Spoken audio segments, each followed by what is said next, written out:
Chiara Bianchi was a woman whose life was measured in late shifts and unfinished dreams. Her only goal was to finish university and keep her integrity intact in a city that rarely rewarded either. Chiara Bianchi had just finished wiping down table 7 at Trattoria Alberto when she noticed the black leather wallet resting on the seat. For a moment she froze, her heart thudding in her chest. The dinner rush had ended, and the restaurant was finally quiet, save for the clinking of cutlery being cleared away by her co-workers. In the soft golden glow of the chandeliers, the wallet stood out, a dark, expensive-looking accessory that hadn't been there minutes before. She reached out hesitantly, fingers brushing the smooth leather. It was heavy in her hand. The edge of a thick stack of euro notes peeked out from inside, and Chiara swallowed hard. "That's more money than I make in months," she thought, throat tight. A poor university student juggling her studies and this waitressing job, Chiara constantly scraped to pay rent on her tiny apartment in Naples and send a little extra home to help her mother in their village. Now, here in her grasp, was possibly a small fortune. Her chest constricted at the temptation. She glanced around. No one else seemed to have noticed the forgotten wallet yet. A battle raged inside her. It would be so easy to slip it into her apron pocket. No one would know. The mysterious man who dined alone at table 7 had left just moments ago. He was a blind man, or at least that's what she had believed. He had navigated with a cane, dark sunglasses perched on a strong nose, and an air of quiet dignity. Surely someone like that would be vulnerable on the busy city streets at night. The thought pricked her conscience. "Chiara, you okay?" A voice interrupted her thoughts. Giulia, a fellow waitress and Chiara's closest friend at work, approached with a curious frown. Chiara instinctively closed the wallet in her hand. But Giulia had already seen the glint of cash. Her eyes widened. "Dio mio, is that money?" Giulia whispered, her gaze darting to the cash-filled wallet. Immediately, Chiara felt a flush of guilt. She shouldn't be hiding this, but some part of her feared Giulia's reaction. "It's a customer's," Chiara said quickly, voice low. "The man from table 7 must have dropped it." Giulia's eyebrows shot up.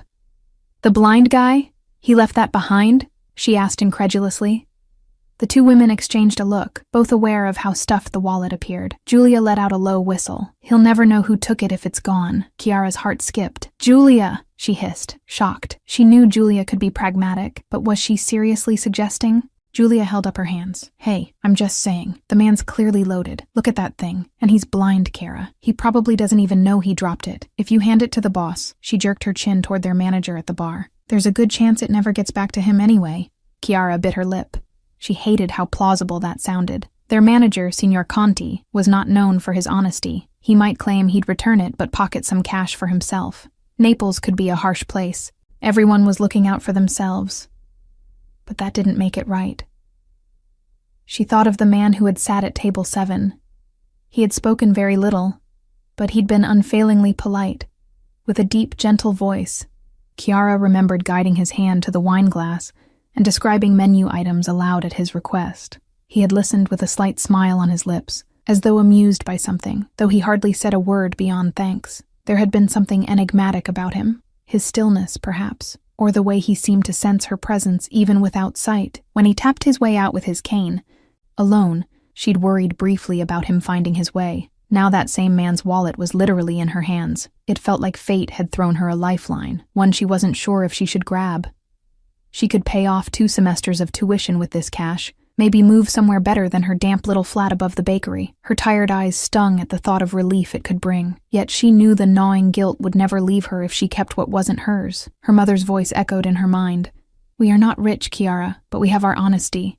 It was something Mama had always instilled in her. Taking this money would betray that. Chiara straightened her shoulders. "I have to give it back," she said quietly, resolving herself. Before Giulia could protest further, Chiara spun on her heel and dashed toward the door. The humid summer night air hit Chiara as she pushed out onto the cobbled street. Her eyes darted left and right frantically. Please still be here. A few pedestrians strolled under the street lamps, and Vespas whined in the distance. Then she spotted him, the tall figure with the cane, tapping gingerly along the sidewalk across the street.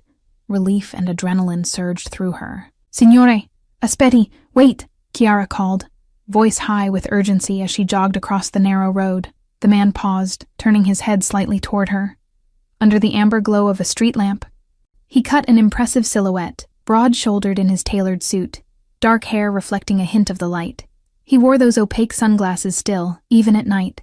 Chiara approached, breathless. You forgot your wallet," she said, extending the item. The man's face registered mild surprise. Up close, Kiara noticed the sharp line of his jaw, the few strands of silver at his temples that gave him a distinguished look. He appeared to be in his mid-30s, far older than her 22 years, and carried himself with an elegant confidence even now. He let out a soft chuckle of disbelief. "My wallet?" he repeated, voice smooth and rich with a Neapolitan accent. "I must be more tired than I realized. Thank you, signorina." His hand came up, groping gently in the air. Chiara realized he couldn't see where she held it, and carefully guided the wallet into his outstretched palm. His fingers brushed against hers. Just a fleeting touch, but it sent an unexpected warmth up her arm. When he felt the wallet, his eyebrows lifted. "It feels much lighter than before," he said gravely. Chiara's heart skipped. Lighter? Had someone... But before panic could settle, a small smile tugged at the corner of the man's mouth. "Scherzo," he murmured. "A joke." He opened the wallet deftly and thumbed through the bills with his gloved hand, seeming to count by touch. "Everything is here. You really chased after me to return this?" Chiara nodded, then realized he couldn't see that. "Yes, of course," she affirmed hastily.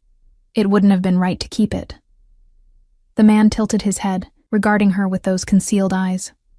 For a second, Chiara wondered what color they were, what expression lay behind the dark lenses trained in her direction.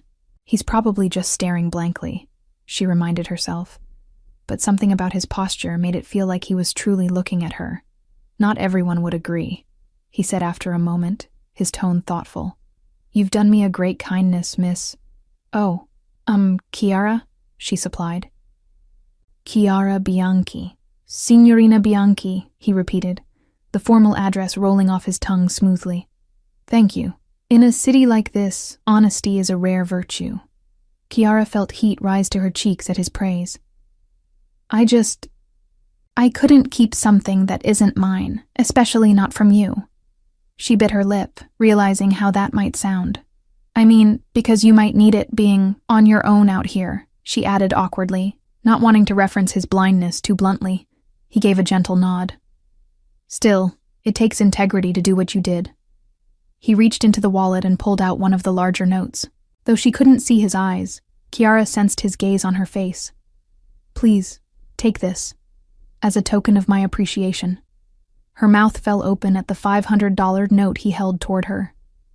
"Oh no, I can't accept that," Chiara stammered, raising her hands in refusal. "It was nothing, really. I only did what anyone should do." The man chuckled softly. Anyone should, perhaps, but not anyone would. He gently took her hand, pressing the bill into it. His touch was light yet firm. "Indulge me," he said. "Consider it a very belated tip for your service tonight, Chiara." Chiara's principles wavered at the sight of the generous tip.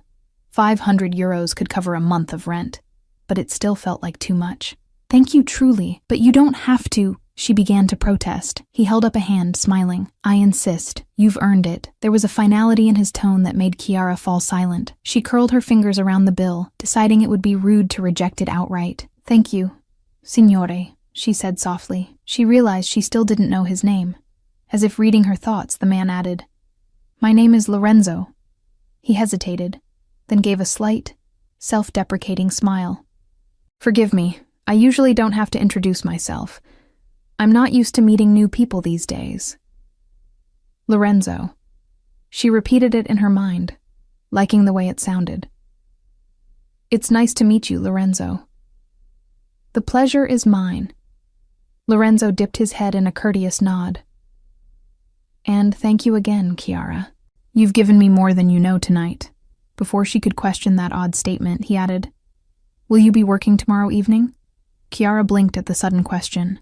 Yes, I work most evenings, after my classes." Why was he asking? Was he planning to come back? The thought inexplicably fluttered in her stomach. "Then perhaps I will see you again." He smiled, an expression that transformed his stern features surprisingly. "Figuratively speaking, of course," he added lightly, tapping the edge of his glasses. A small laugh escaped her. "Of course." With that, Lorenzo tucked his wallet securely into his inner jacket pocket and adjusted his grip on his cane. Chiara noticed then a sleek black car idling at the curb just a few paces away. A driver in a crisp suit stood by the rear door, watching them with a polite, neutral expression. He must have been waiting for Lorenzo this whole time. Lorenzo offered Chiara a final nod. "Buonanotte, Chiara," he said in his rich voice. "Buonanotte," she replied gently. "Good night." She watched as the driver stepped forward and guided Lorenzo's elbow lightly to help him into the back seat of the car. For an instant, as Lorenzo lowered himself into the car, he turned his face toward Chiara once more. Through the tinted car window, she caught the faintest reflection of her own figure under the streetlights and wondered what he saw, if anything, behind those dark shades. Then the door shut, and the black car pulled smoothly away from the curb and vanished down the lane. Chiara stood there for a moment under the street lamp's glow, the generous $500 note still clasped in her hand, and her heart fluttering inexplicably. The night air was warm and heavy with the scent of the sea drifting from the bay. Finally, she realized she should get back inside and finish cleaning up. Clutching the money, she turned and headed back toward the restaurant, her mind racing with the events of the evening. Inside, Julia was waiting near the entrance, her eyes wide with anticipation. "Well?" she demanded quietly the moment Chiara stepped back through the door. "Did you catch him?" Chiara nodded, her emotions still swirling. She unclenched her fist to reveal the $500 note. Julia's jaw dropped. "Madonna Santa. He gave you all that?" Julia breathed. A couple of the other waiters who were stacking chairs nearby glanced over curiously. Chiara hurried to stuff the bill safely into her apron pocket, suddenly self-conscious. "Shh, it's just a tip," she whispered, though a part of her still couldn't believe it. He insisted. Julia let out a low laugh of amazement. "I guess honesty does pay, huh?" She nudged Chiara playfully. "I told you that man was loaded. A blind guy rolling up in a car like that. Must be some kind of billionaire or something. Maybe he's royalty." Her eyes sparkled with teasing. Chiara shook her head, cheeks warming. "Stop. He's just generous, I think. He was very kind. And charming, no?" Julia waggled her brows. The way he talked, all polite and old-fashioned. Kind of romantic, if you ask me. She sighed dramatically, and Chiara couldn't help but laugh. "Finish closing up, you two. No dilly-dallying," came the brusque voice of Signor Conti from the bar. The heavy-set manager gave them a sharp look. Clearly he had an eye on that fat tip, too, if he could find a way to claim it. "Yes, sir," Chiara replied promptly. As the two young women returned to stacking chairs on tables and wiping surfaces, Julia leaned in close to murmur, "So are you going to see him again? Did he say anything?" There was a note of intrigue in her tone. Chiara bit back a smile. "Actually, he asked if I'd be working tomorrow night." Saying it aloud made her stomach do a small flip. "Oh-ho, he did he?" Julia grinned.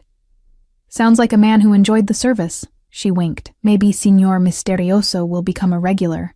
"Julia, stop it," Chiara chided lightly, though she couldn't completely hide her own curiosity. Would Lorenzo actually return? And why did the prospect make her heart race? She hardly knew him, yet something about the encounter, his gentle manners, the way he seemed to truly appreciate her honesty, had left an impression she couldn't shake. By the time the closing tasks were done, and Chiara's feet ached and her mind had begun to come down from the evening's excitement, Julia gave her a quick hug before they parted ways outside.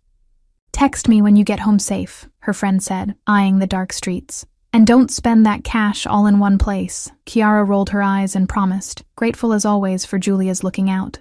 As she walked the few blocks to her apartment, Chiara replayed the night's events in her head. The city was quieter now, storefronts dark and shutters pulled down, though a few late-night scooters buzzed past on the main road.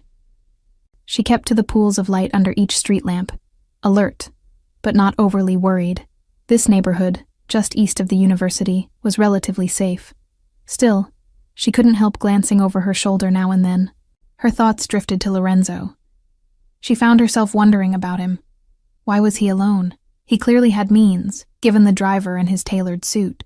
And there was an aura about him, something refined, even powerful, that seemed out of place for a man wandering without sight. She pictured the way he had smiled in gentle amusement, how confident he appeared despite his condition. Most patrons who came in with canes or wheelchairs often carried a sadness or frustration, but not Lorenzo. If anything, he seemed to embrace the darkness around him like an old friend. At her apartment building's iron gate, Chiara paused. In the silence, the distant hush of waves from the Bay of Naples reached her ears. The sea breeze ruffled her ponytail. She closed her eyes briefly and breathed in the salty night air, her mind still on the mysterious stranger who had stepped briefly into her world. He said perhaps he'd see me again. The thought made her chest warm. Chiara knew it was foolish to fantasize. He was likely just being polite. But as she climbed the narrow stairs to her tiny flat, she realized she genuinely hoped he would return. "Get a hold of yourself," she murmured as she unlocked her door. Inside, the apartment was dark and stuffy. She flicked on a lamp, illuminating a space scarcely larger than Lorenzo's car had been. Sighing, Chiara kicked off her shoes and fell onto her creaky bed, exhausted. The $500 note burned in her pocket. She pulled it out and set it on her bedside table, just staring at it for a long moment. Part of her still felt guilty for accepting it. "You earned it," she whispered, repeating his words as if to convince herself. If nothing else, it would lighten her burdens a little this month. Before long, Chiara's eyelids grew heavy. As she drifted to sleep, her last thoughts were of a tall man with a kind smile and secrets hidden behind dark glasses. In the back seat of the sleek black car, idling just around the corner, Lorenzo removed his sunglasses and exhaled, rubbing the bridge of his nose. His cool gray eyes, freed from their dark cover, glinted with satisfaction. "All went well, sir?" the driver asked in Italian as he glanced at his passenger through the rear-view mirror.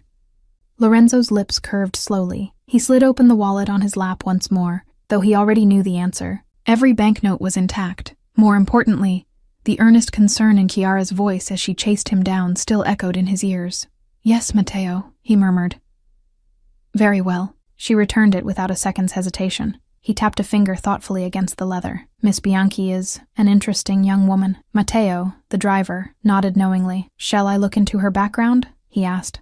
In his line of work for Lorenzo, it was a routine offer. Lorenzo gazed out the window, where the lights of the trattoria glimmered. Through the front window, he could just make out Chiara re-entering, Giulia rushing to her side. He felt a strange protectiveness at the sight. "Yes," he said quietly, his voice decisive. "I want to know everything about her." As Matteo pulled the car away into the night, Lorenzo leaned back against the leather seat. He closed his eyes that had witnessed more of the dark truths of this world than he cared to admit, and found himself smiling at the memory of Chiara's earnest brown eyes gazing up at him. Honesty, loyalty, these were qualities he valued above all else.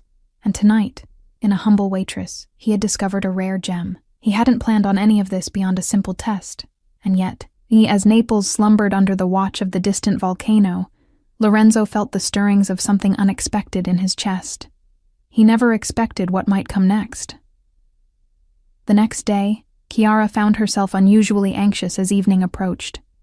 She spent far too long deciding what to wear to work, eventually settling on the same uniform of black slacks and crisp white blouse, of course, but making sure her hair was neatly pulled back and even dabbing on a touch of lipstick. "Why am I fluttering like this?" she chided herself. "It's just a shift like any other." But deep down, she knew she was hoping to hear the tap of that cane again, to see Lorenzo's tall form appear at the door of Trattoria Alberto. By the time the dinner rush began, Chiara had almost convinced herself that last night's encounter was a one-off. Maybe Lorenzo wouldn't come after all. Perhaps a man like him, wealthy, mysterious, had merely been passing through. As she balanced plates of steaming pasta and weaved between tightly packed tables, she tried to push thoughts of him aside. Still, each time the entrance bell tinkled, announcing a new customer, her heart gave an involuntary leap. It was just past 8 when she heard Giulia's sharp intake of breath. "Look who's back," Giulia muttered under her breath, nudging Chiara subtly while pouring water at the neighboring table. Chiara followed her friend's gaze. There he was. Lorenzo stood at the threshold, one hand on his black cane, the other lightly tracing the doorframe as if orienting himself. He had traded yesterday's suit for a charcoal gray one that fit him impeccably. Even without seeing his eyes, Chiara could sense a certain alertness in the way he held himself. The sight of him sent an unexpected thrill through her. Chiara stepped forward immediately. "Buonasera, Signor Lorenzo," she greeted warmly, using his first name since he had given it. She hoped it wasn't too forward. A smile touched Lorenzo's lips at her voice. "Good evening, Chiara. I was hoping that was you." Her cheeks warmed. "Would you like your same table?" she asked. "If it's available." "For you always," she said playfully, then caught herself. But Lorenzo chuckled. Seeming pleased at her familiarity, she guided him to table 7 again, an intimate corner with a view toward the street. He settled into his seat gracefully. "It's a bit louder tonight," he observed.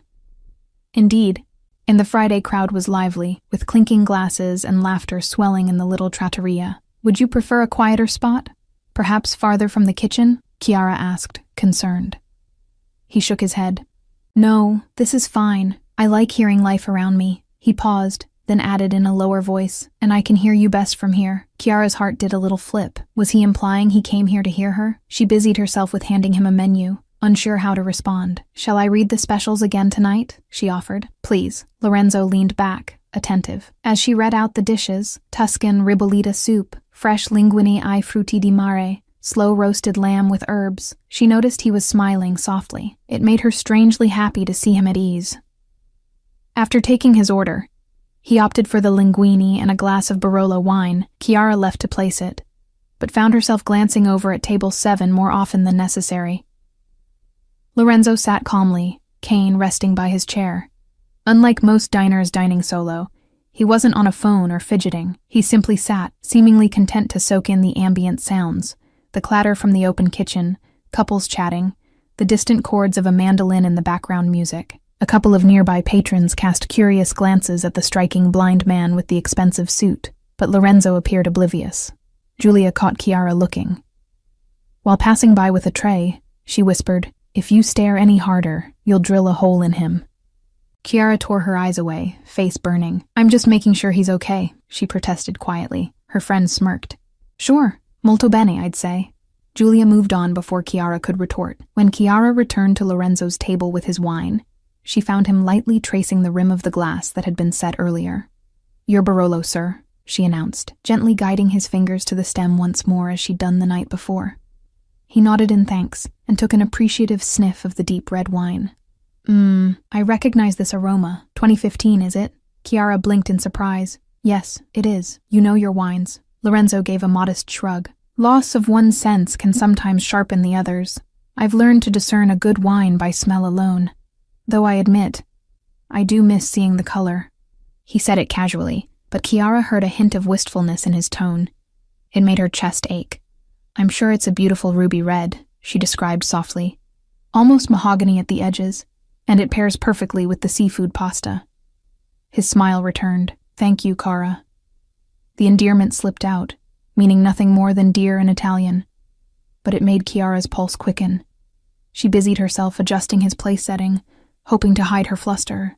As the evening went on, Chiara found moments to chat with Lorenzo in between her duties.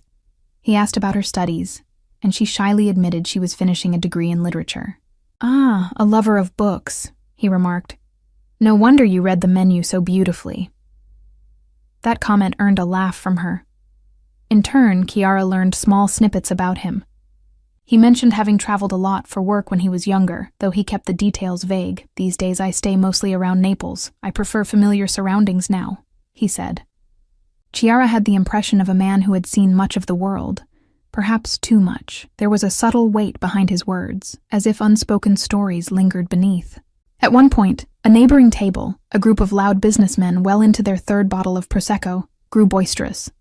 One of the men made an offhand, insensitive joke about the blind leading the blind, clearly audible. Chiara, horrified, shot them a sharp glare while refilling another table's water. Before she could intervene or apologize on the restaurant's behalf, Lorenzo himself responded, turning his head calmly toward the drunken man. "I may be blind, signore," he said in an even voice loud enough to carry, "but even I can see that your manners are lacking." A few nearby patrons snickered. The businessman flushed red, muttering an apology under his breath. He and his colleagues quickly sank back into their drinks, chastened. Chiara couldn't help but grin as she approached Lorenzo's side. "I'm so sorry about that," she said, lowering her voice. "Some people...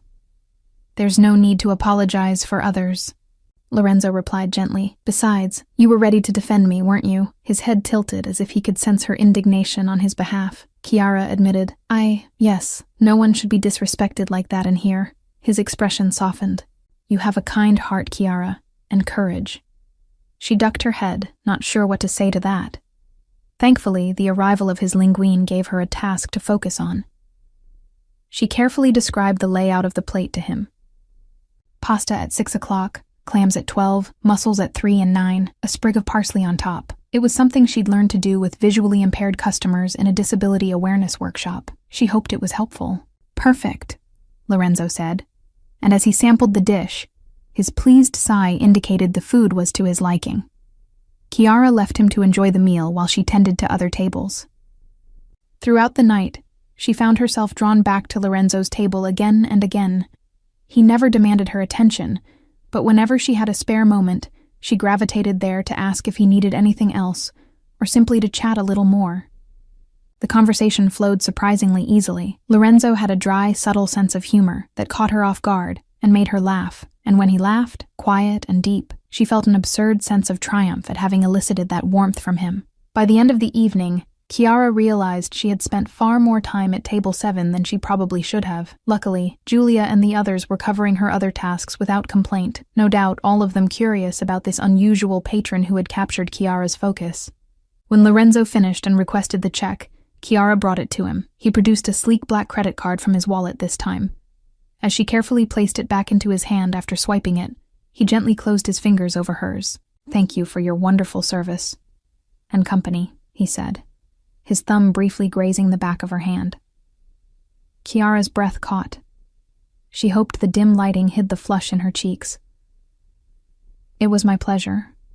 Truly, he released her hand slowly and stood as she moved to pull out his chair. "Until next time, then," he said. She bit her lip, suppressing a smile. "Have a good night, Lorenzo." Matteo, the driver, appeared just outside as Chiara walked Lorenzo to the door. The night was balmy and quiet now that most diners had gone.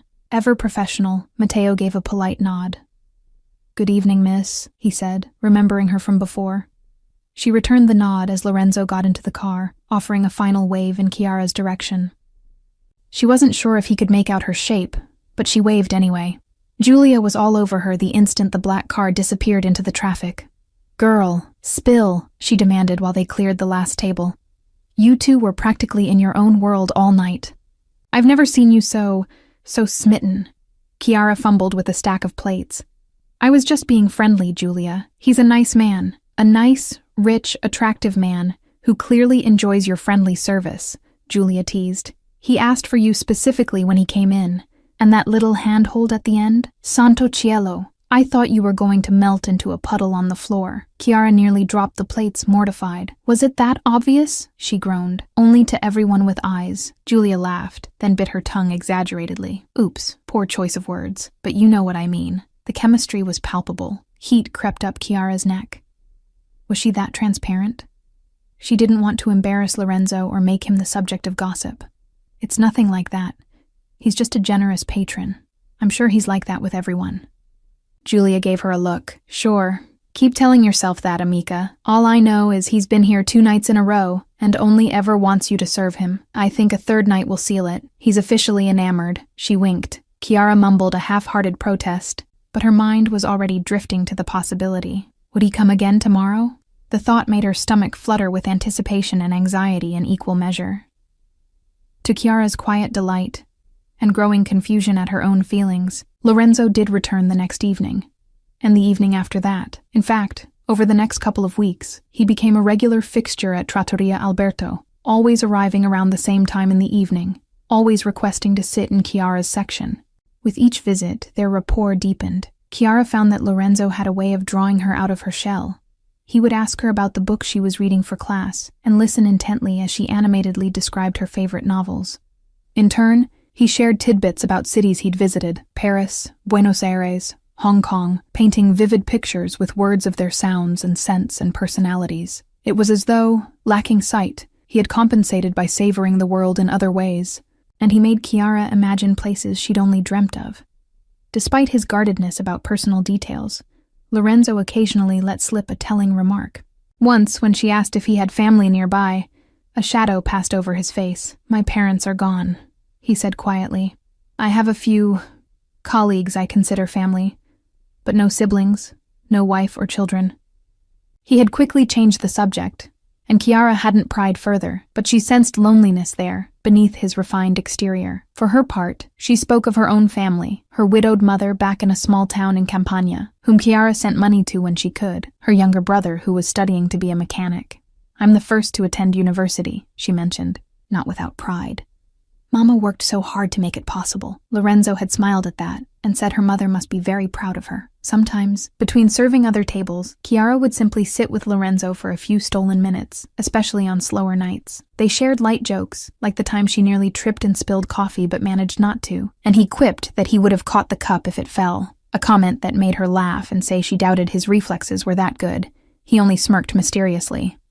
In those moments, Chiara nearly forgot that this was a customer at all. Talking with him felt natural, right? Yet amid the warm glow of their growing friendship, Chiara occasionally felt an undercurrent of something unspoken. At times, Lorenzo would go quiet, as if listening to things beyond the restaurant's walls. He often sat facing the door. More than once she noticed his jaw tighten subtly when a group of rough-looking men entered, only for him to relax when they left without incident. Chiara chalked it up to how vulnerable one might feel being blind in public. A constant vigilance, perhaps. Still, it made her wonder if he had reason to be especially cautious. One night, as she walked him to his car, Lorenzo suddenly reached out and touched her arm. "Wait," he murmured. They stood just outside the restaurant under the streetlight. A second later, a car on the street screeched as it sped past, two men on motorcycles chasing close behind it, engines roaring into the night. The commotion echoed down the narrow lane and was gone just as fast. Chiara realized her heart had jumped at the sudden noise. "Just some reckless kids racing," she said, trying to sound casual, though adrenaline had prickled through her. She looked at Lorenzo. He was standing very still, hand lightly gripping her forearm as if to shield her from stepping off the curb. His expression was unreadable behind those ever-present glasses, but he released her arm gently. "Yes, of course," he replied, though something in his tone made Chiara suspect he wasn't convinced. Before she could dwell on it, Matteo arrived to open the car door, and Lorenzo bid her good night as usual. Still, as the car drove away, Chiara couldn't shake the feeling that Lorenzo had been expecting something worse than just reckless drivers. That wasn't the only such instance. Another time, on a quiet weekday, a man in a leather jacket lurked outside the trattoria for an hour without coming in. Chiara noticed him through the front window, a bulky figure seemingly watching. She mentioned it to Lorenzo casually, since he always sat facing that way. "There's a man out there who's been standing on the corner. It's odd he hasn't come in or left," she said, keeping her voice light. Lorenzo's hand paused on his wineglass. He turned his head slightly. "Oh, perhaps he's waiting for someone." But Chiara saw the slight crease in his brow. He asked softly, "Is he still there now?" Peering over, she saw the corner empty. The man was gone. "No, he's left," she reported. "Probably nothing." Lorenzo gave a tight nod, but his grip on the glass remained tense a moment longer. Chiara almost felt she had imagined the entire thing, the man, and Lorenzo's reaction. In hindsight, maybe she shouldn't have mentioned it. Yet every time such incidents happened, they were quickly forgotten in the comfort of each other's company. If Lorenzo carried any burdens or fears, he concealed them well behind courteous smiles and gentle jokes when talking with her, and Chiara found herself wanting to alleviate that unknown weight for him, an impulse that startled her when she recognized it. She cared about him, more than she probably should. Late one Friday night, about 2 weeks after that first meeting, the trattoria was closing up, and Lorenzo was the last patron to depart. A summer storm had blown in while he dined, drenching the streets outside. Thunder rumbled in the distance. "You can't possibly walk to the car in this downpour," Chiara exclaimed as she stood with him at the door. Rain pelted the cobbled street beyond, bouncing off parked cars. Most patrons had left hurriedly to avoid the storm, but Lorenzo had remained, unconcerned. Matteo was already pulling the car around, its headlights cutting through the downpour as it stopped right by the restaurant's awning. Still, there was a gap of a few meters with no shelter. "Allow me," Chiara said impulsively. She grabbed an oversized umbrella from the stand near the coat rack, kept for guests on such nights, and stepped outside. Wind tugged at her ponytail and cool mist dampened her face. She opened the umbrella and held it over the short distance between the awning and the open car door. "This way, Lorenzo." She reached for his free hand to guide him. He took her hand, but instead of the usual light touch on her elbow, he intertwined his fingers with hers as she led him forward. Chiara's breath caught at the intimate grasp. Together, they splashed through the puddles, the umbrella barely shielding their shoulders from the sideways spray. She could feel the strength in his grip, and also the trust. It stirred something fiercely protective in her. At the car, Matteo waited with the door. Before Lorenzo released her hand, he turned toward Chiara, so close that the rain-dappled fabric of his suit jacket brushed her arm. "Thank you, Chiara," he said over the drumming rain. His voice was deep, almost lost in the storm, but she caught a certain tenderness in it. Their faces were inches apart under the small umbrella. Chiara realized with a jolt that if he were not blind, this would be the moment where their eyes locked. Instead, she found herself staring at the rain droplets clinging to his hair and wishing she could see the eyes hidden behind those glasses. What would they reveal if she could look into them right now? Lightning flickered, and in its flash she saw his jaw tighten, as if fighting an impulse. Was he feeling this strange pull between them two? The urge to step just a little closer was almost overpowering. For a heartbeat, the rest of the world, the storm, the street, everything, fell away. Then a car horn blared down the street, breaking the spell. Lorenzo cleared his throat. He released Chiara's hand slowly, as if unwilling to part. "Good night," he said, the formality of his tone returning, but gently so. "Good night, Lorenzo," she replied, voice soft. He ducked into the car, out of the rain, and Matteo shut the door. Chiara stepped back under the awning, closing the umbrella, her heart pounding in her ears. She watched the car's taillights disappear into the storm, 1,000 unspoken words swirling like the rain. That night, she barely noticed Giulia's knowing smirk as they locked up. Her mind and heart were far away, lost in the memory of Lorenzo's fingers entwined with hers, and the undeniable spark that had passed between them under the stormy Naples sky. As Chiara fell asleep to the sound of rain against her window, she realized she was in deep trouble. She was falling for him, this mysterious man who had walked into her life by chance and made her feel seen in ways she hadn't before. And she knew so little about him. "Who are you, really, Lorenzo?" she wondered. That question drifted in her mind as she surrendered to dreams. 2 days later, Chiara's world began to tilt on its axis. It started innocently enough, during the lull between lunch and dinner shifts at the trattoria. She was polishing cutlery when Giulia poked her head into the kitchen, looking unusually serious. "Chiara, there's someone here asking for you," Giulia said quietly. "He says he's with the police." Chiara's stomach did an uneasy flip. The police? For me? She quickly racked her brain. Had she done something wrong? Giulia simply shrugged and gestured for her to follow. In the front of the house, near the bar, a man in a cheap gray suit waited, flipping through a small notebook. He looked to be in his 40s, with thinning hair and a weary expression. As Chiara approached, he gave a tight smile. "Miss Bianchi?" "Yes, I'm Chiara," she said, exchanging a nervous glance with Giulia. Her friend lingered nearby, wiping an already clean section of counter, clearly curious and concerned.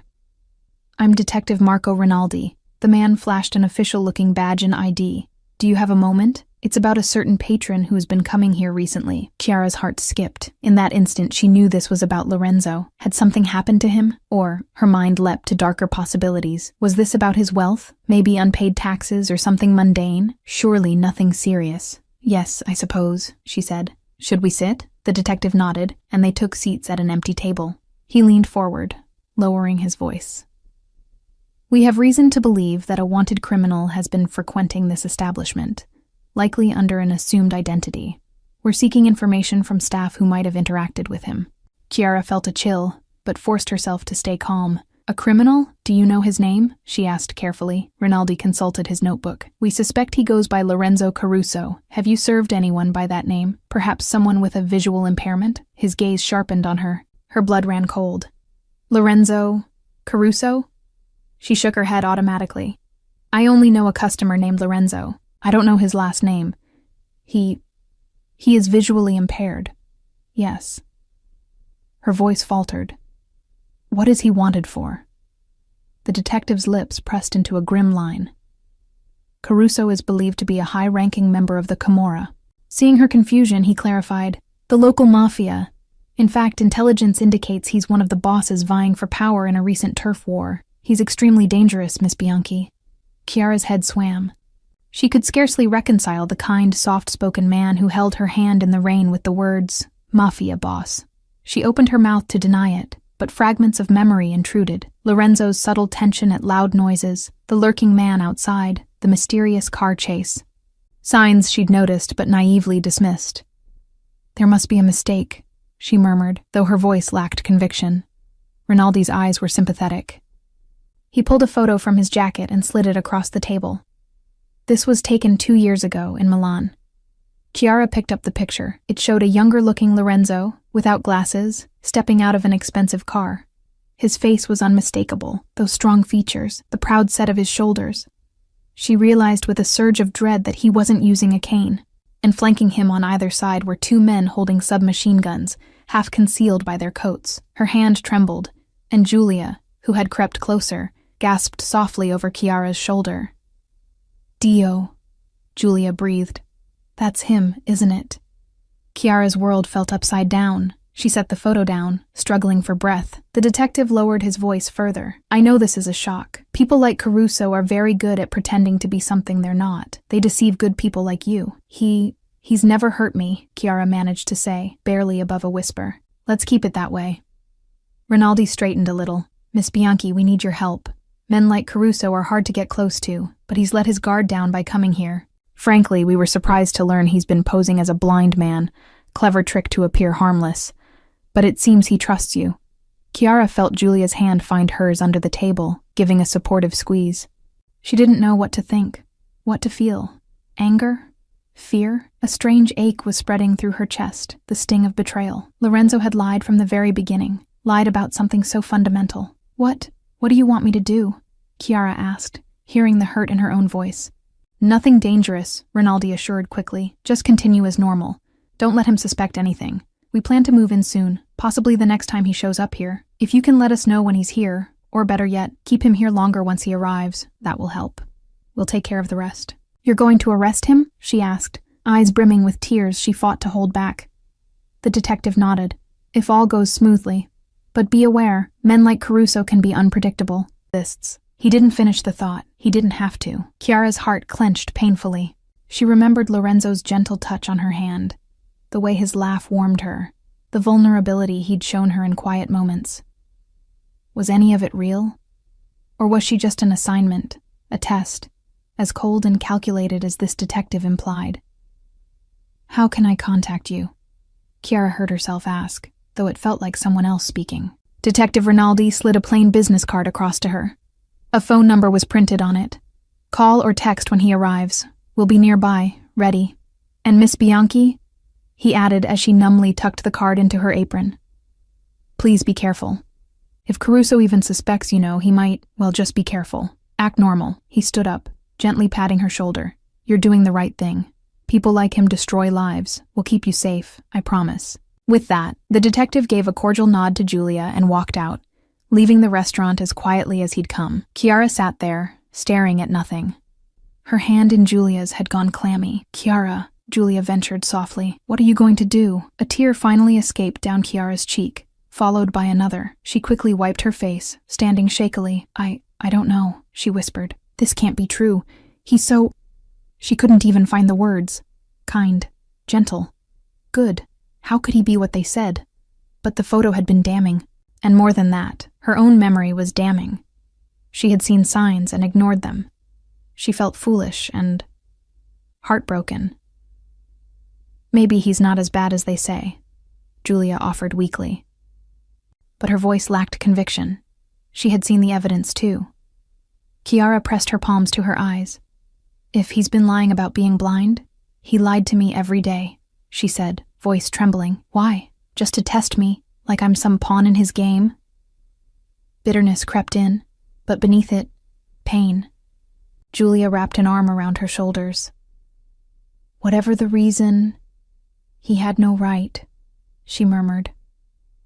"Listen, if that detective is right, you're not safe if you warn him or something.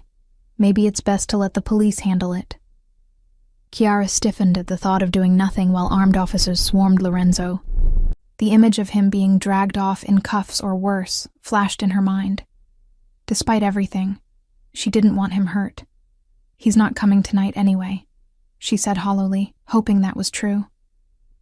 Lorenzo had mentioned this morning, in a brief text via the restaurant's phone, that he might not be by until the weekend due to some business. That gave her a day or two to process. Okay, Julia nodded. Maybe talk to him. Get him to surrender? I don't know. She looked as lost as Kiara felt. Kiara just shook her head. I need to think. She stepped away from Julia's comforting arm. I have to get some air. Without waiting for a reply, she hurried out the back door into the alley behind the trattoria. There, in the dim afternoon light, next to the trash bins awaiting pickup, Kiara braced herself against the cool stone wall and let the tears come properly. Hot, angry tears of confusion and betrayal. She felt foolish for letting herself fall for a stranger with secrets. She felt terrified that the sweetness she'd seen was a lie, but a stubborn part of her heart insisted that Lorenzo had been genuine in those moments with her.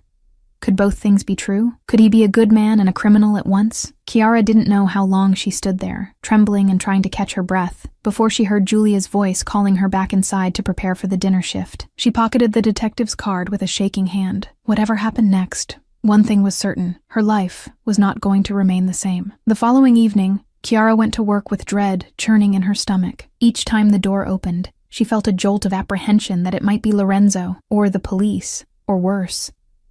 Part of her prayed he wouldn't show up, that she'd have more time to sort out the storm of emotions inside her.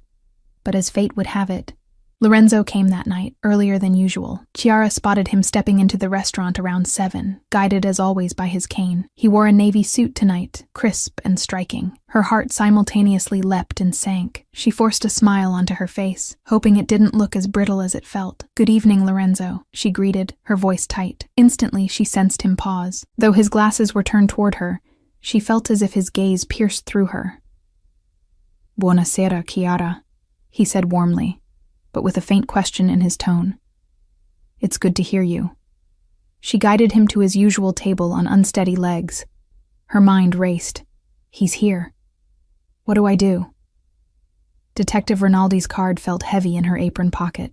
She hadn't intended to summon them tonight, hadn't even decided if she would. But if Lorenzo truly was a dangerous criminal, could she justify protecting him? And if he wasn't, as the detective claimed, why had he deceived her? As Lorenzo settled into his seat, Chiara realized he was still waiting, silent, as though expecting her to speak. She realized belatedly that she hadn't given him a menu or asked for his order. Sorry, she stammered, placing the menu in his hands. The specials tonight are... Chiara, he interrupted softly. His voice was low, pitched for her ears alone amidst the background chatter. Is everything all right? Her breath hitched. His question was gentle, concerned, so achingly genuine it almost broke her resolve. She opened her mouth, an apology or accusation or confession burning to leap out. But nothing came.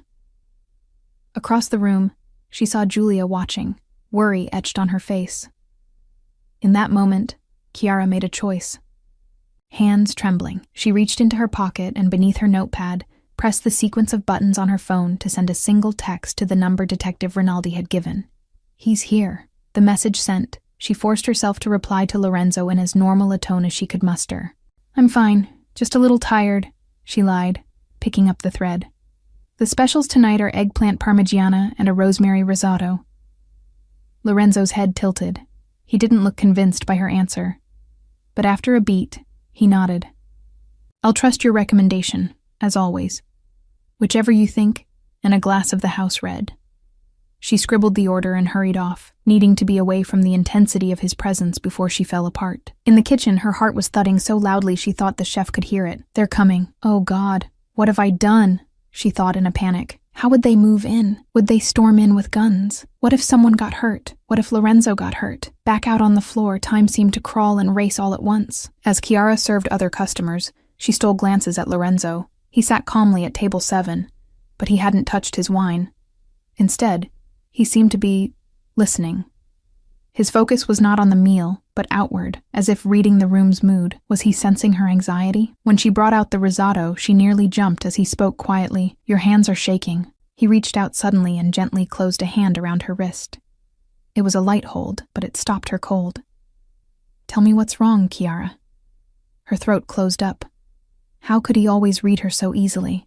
She couldn't form an answer. In the same moment, the front door of the trattoria swung open, and several figures poured in swiftly, too swiftly. Chiara recognized Detective Rinaldi at the forefront, now clad in a bulletproof vest with Polizia emblazoned across it. Behind him were at least 4 other armed men in civilian clothes but bearing badges. Patrons gasped and ducked out of the way as the men spread through the restaurant, guns drawn. "Lorenzo Caruso!" Rinaldi shouted, his earlier mildness gone, replaced with authority. "Don't move! Police!" The other officers fanned out, training their handguns on table 7. A collective scream rose from a few diners. Several dropped to the floor. Others bolted out the door. Julia peeked out from behind the bar, eyes wide in terror. Chiara's heart imploded with fear. This was really happening. "Lorenzo," she whispered, instinctively stepping closer to him. To her astonishment, Lorenzo remained utterly composed. His hand slipped from her wrist, and he slowly raised both hands in a gesture of compliance. For a man supposedly blind, he had unerringly turned his head toward Rinaldi's voice with a cold, steady calm. "May I ask what this is about, officers?" he said, voice level. Rinaldi edged closer, pistol trained. "Lorenzo Caruso, you are under arrest for suspicion of extortion, racketeering, and conspiracy to commit murder." His tone was terse. "Get on your knees. Hands behind your head. Now!" Time seemed to freeze. Chiara was barely breathing. Lorenzo, still seated, inclined his head as if acquiescing. But then, everything happened at once. One of the armed men lunged forward to grab Lorenzo's arm. In a blur of motion, Lorenzo moved. His left hand snatched the man's wrist mid-grab, an impossibly fast reflex for a blind man, and twisted. The officer, or rather, attacker, because now Chiara realized these men's faces held a vicious intent far beyond a simple arrest, yelled in pain as bones cracked audibly. Gasps echoed. In the same heartbeat, Lorenzo rose from his chair with a fluidity that sent it toppling backward. His other hand drove forward into the gut of a second man who rushed him. That man doubled over, wheezing. Chaos erupted. 2 more gunmen opened fire. Glass shattered as bullets hit wine bottles on tables and mirrors on the wall. Diners screamed and crawled for cover. Chiara stood paralyzed for a split second, horrified at the violence exploding around her. Then a strong arm, Lorenzo's arm, hooked around her waist and pulled her down behind the heavy wood of an upturned table. "Stay down," he commanded, no trace of his usual gentle tone. This was a voice of authority, fierce, protective. She dropped to the floor, covering her head as another shot rang out. Ears ringing, Chiara peeked up to see Lorenzo, incredibly, wielding the first gunman's pistol, which he must have snatched in the scuffle. He fired 2 shots in quick succession at the remaining attackers, who had taken cover behind a pillar. One thug cried out, hit in the shoulder, collapsing with a curse. The last man snarled and returned fire, wood splintering above Chiara's crouched form. Lorenzo pressed her further down, shielding her with his body without hesitation.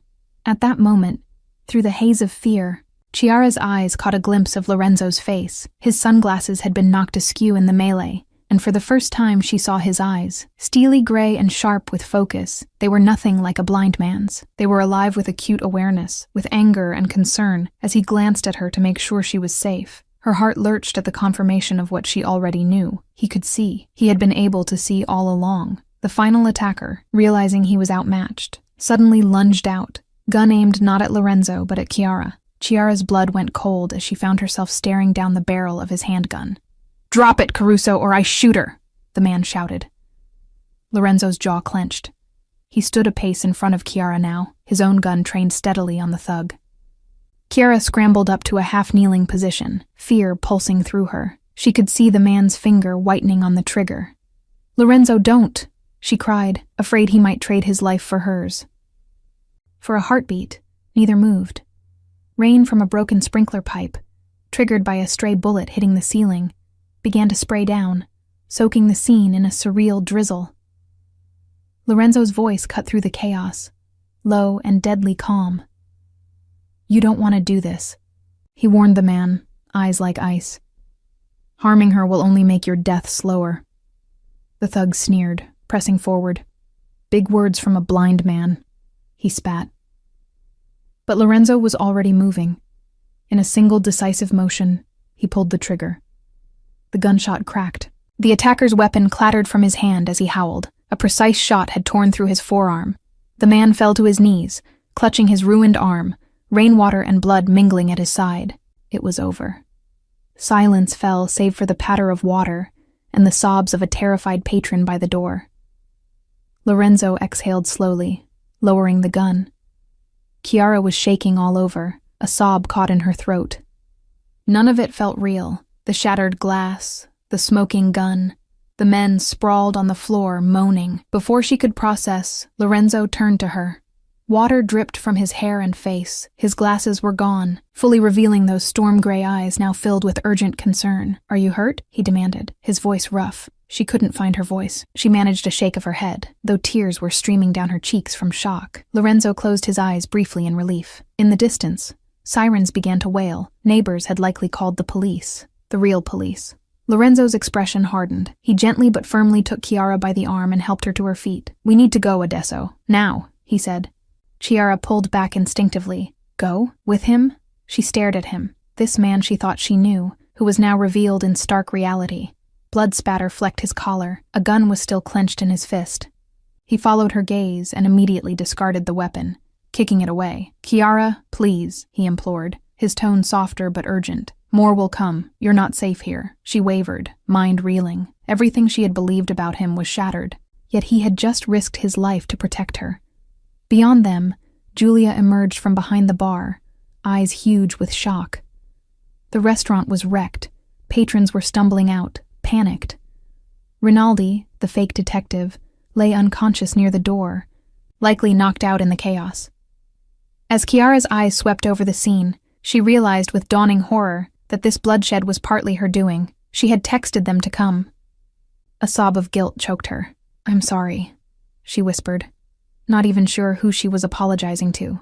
Lorenzo, Giulia, everyone. Lorenzo gently cupped her face, turning it toward him. The gesture was shockingly intimate amidst the destruction. "Look at me," he said.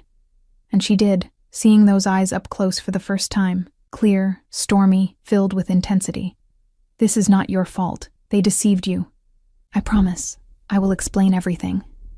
But right now, I need to get you somewhere safe." Behind them, Matteo staggered in through the busted front door, pistol drawn and suit askew. He must have been outside waiting in the car when things went down. "Boss, we have to move," Matteo panted, relief flooding his face when he saw Lorenzo alive and Chiara unharmed. Lorenzo nodded, his hand still cradling Chiara's cheek. "Chiara, I'm begging you, come with me now. If you stay, the police or whoever these bastards really are will only hurt you." Chiara's lip trembled. She glanced helplessly at Giulia. Her friend stood amid the shattered glass, tears on her face, but she gave a tiny nod as if to say, "Go." 1,000 thoughts warred in Chiara's head, but sirens were closing in, and she had no time. Finally, she found herself nodding. "Oh, okay," she managed. Relief washed over Lorenzo's features. Without another word, he wrapped an arm around her and guided her swiftly out into the night, Matteo leading the way. Outside, a black SUV screeched to a halt, another of Lorenzo's men at the wheel. Matteo jumped into the front. Lorenzo tucked Chiara into the back seat beside him, and the car roared off just as red and blue lights flashed at the far end of the block. Chiara pressed herself against the seat, breathing hard. As they sped through the labyrinthine streets of Naples, she could no longer hold back the anguished cry that tore from her throat. "Lorenzo, what have I done? What have you done?" Her voice cracked with heartbreak and fear. Lorenzo reached for her hand, but she pulled it away, fresh tears brimming. They stared at each other through the dim interior of the car. No more secrets, no more lies, nothing but raw truth in their eyes, and an uncertain road ahead. They drove through the night to the outskirts of the city, eventually turning down a secluded lane flanked by olive trees. The safe house, a modest country villa perched on a hill, was quiet and dark when they arrived. As the SUV rolled to a stop, Chiara realized her hands were still trembling in her lap. Everything felt surreal. Lorenzo guided her inside gently, his palm resting against the small of her back. The interior lights flickered on to reveal a comfortable, rustic living space. Matteo and the driver swept the perimeter, and then, satisfied it was secure, gave Lorenzo a nod before retreating to stand guard outside, giving them privacy. For a long moment, Chiara and Lorenzo stood in silence in the lamplight. Thunder rumbled faintly in the distance. The same storm was moving inland. Chiara broke away from his touch, walking shakily toward an armchair but not sitting, her arms wrapped around herself, as if she could hold in the storm of feelings. Lorenzo watched her, anguish etched on his features. Without the pretense of blindness, he stood differently, taller, confidence shaded by weariness. He took a cautious step toward her. "Chiara, is it true?" she interrupted softly, staring at the wooden floor. "Are you who they said?" He didn't ask for clarification. He knew what she meant. "My name is Lorenzo Caruso," he answered, voice low. "And yes, I have another life, beyond what you saw at the restaurant." He paused, searching for words. I have responsibilities, people who answer to me. Some would call me a mafia boss, yes." He said it evenly, but his eyes were filled with regret. Chiara closed her eyes as a tear slipped down. Hearing him confirm it hit her like a blow, even though she already knew. She felt him step closer. "Please look at me," Lorenzo pleaded. She raised her eyes to his. It was still so strange to actually meet his gaze, to see the intensity of those gray eyes unlocked from behind dark lenses. She almost wished for the sunglasses back, to hide the raw honesty she found there. "I'm sorry," he said, voice thick. "I'm so sorry I lied to you. I never wanted to hurt you." He ran a hand through his hair, droplets of rainwater flicking off. "When I walked into Trattoria Alberto that first night, it was just supposed to be a test. I was investigating rumors of theft among the staff of a business partner's restaurant, trying to see who I could trust." He shook his head. "But then I met you, and you were so genuine, kind. You returned my wallet without a second thought, even with everything you're going through." Chiara bit her lip, emotions warring within her, anger, hurt, and a flicker of compassion hearing the anguish in his tone. "After that, I admit I kept up the charade because I wanted to be around you," he continued, his voice trembling slightly. "Selfishly, I realized that pretending to need your help gave me a chance to know you. It was wrong. I see that now. But you have to understand. Trust, for me, is a rare currency. In my world, everyone has ulterior motives. I needed to be sure of you. And you proved yourself time and again to be honest and loyal. Far more than I deserved." He swallowed hard. "I should have told you the truth sooner. I was a coward. I was afraid I'd lose the only real good thing I'd found in years." Chiara swiped at her tears angrily. "You say you trusted me, but you never actually did. You were just playing a role, testing me like a lab rat." Her voice rose, years of buried hurt and the fresh sting of betrayal giving it force. "Do you know how humiliating that is, Lorenzo? You toyed with my feelings, all while laughing behind those glasses at how naive I was." Her voice cracked. "No," Lorenzo said fiercely. "It wasn't like that. I never laughed at you. God, Chiara, I was in awe of you. Every day I spent with you, I felt hope. Like maybe I could still be the man I was before all of this." His hand gestured vaguely, meaning the violence, the crime, the life he led. Chiara's eyes searched his face. He looked as broken as she felt. She thought of the gentle man who'd held an umbrella over her, who listened to her dreams. Was that all a lie? But the tenderness in his eyes now seemed very real. "I never meant for you to get caught in the crossfire of my troubles," Lorenzo went on softly. "That's why I tried to keep things slow. I told myself I'd keep visiting you as Lorenzo the blind man just a little longer, that I wouldn't pull you any deeper, but I failed. Tonight proved that." He exhaled shakily. "If I could trade my life for yours to be safe, I would do it in a heartbeat." Chiara's breath caught. "Don't say that. Don't you dare say that." Anger flared, mixed with despair. "My life was safe until you stumbled into it. Do you realize what position I'm in now?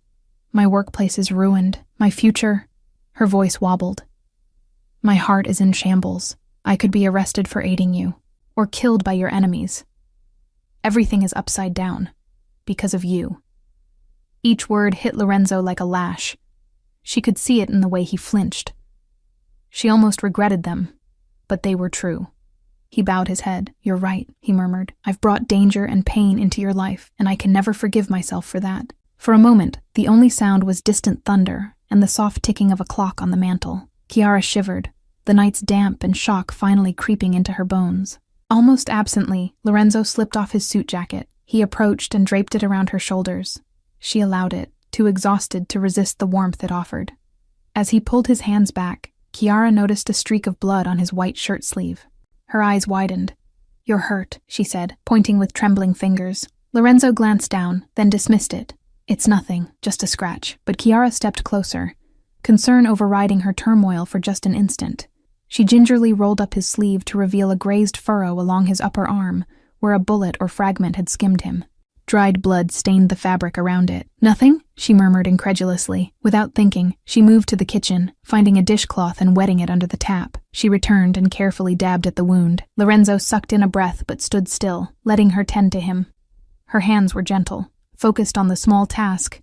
Chiara felt a strange calm amidst the chaos of her emotions. This man had thrown her life into disarray, yet here she was, cleaning his wound, because despite everything, she couldn't stand to see him hurt. "Chiara," Lorenzo whispered as she finished tying the cloth around his arm. She didn't meet his gaze, concentrating on the makeshift bandage. "I know I don't have the right to ask anything of you now, but I need you to know, every moment I spent with you was real to me. The laughter, the conversations. That night in the rain." His voice dropped huskily at the memory. "None of that was pretend. Blind or not, I saw you, and I fell." He stopped himself, the words catching. Chiara's hands stilled. She finally looked up, and there it was on his face, unguarded love and regret, laid bare at last. "You fell what?" she asked softly, her heart pounding. Lorenzo's eyes glistened. "I fell in love with you." The confession hung in the air, raw and earnest. "I know I have no right to, but I do. And whatever happens now, you deserve to know that." A cracked sob escaped her lips. She had been holding herself so tightly, trying to be angry enough to push him away, but his words melted something inside her that she'd thought shattered. "How can you love me, after what I did?" She thought of her text to Rinaldi, of nearly getting him killed. Lorenzo looked astonished. "You think you betrayed me? Chiara, you were deceived by them just as I deceived you. They used your good heart against you. I never, ever blamed you for that." He gently took her hands, and this time she let him. His warmth seeped into her cold fingers. "If anything, I owe you an apology for putting you in that position." Chiara broke into quiet tears.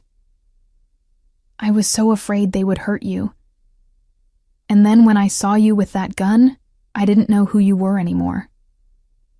She searched his face imploringly. "Maybe I still don't. Are you the kind man who held my hand under an umbrella? Or are you the one who shot a man tonight without flinching?" His grip on her hands tightened as he answered, voice hoarse. "I am both, and I hate that truth.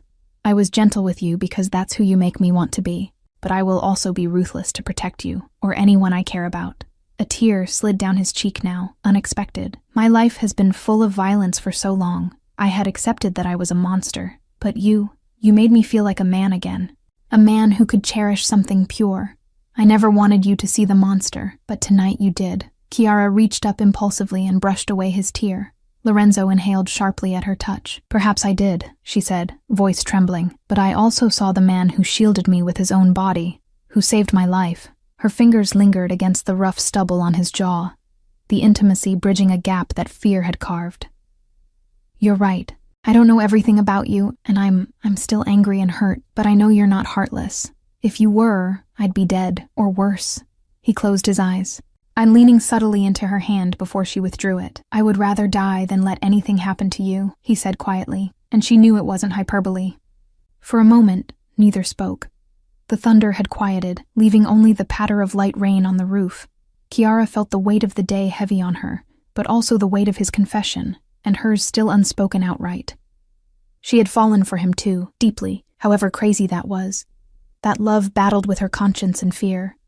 But it was there, steady as her heartbeat. "So what now?" she whispered at last. "Everything's ruined. I can't go back to my old life, can I?"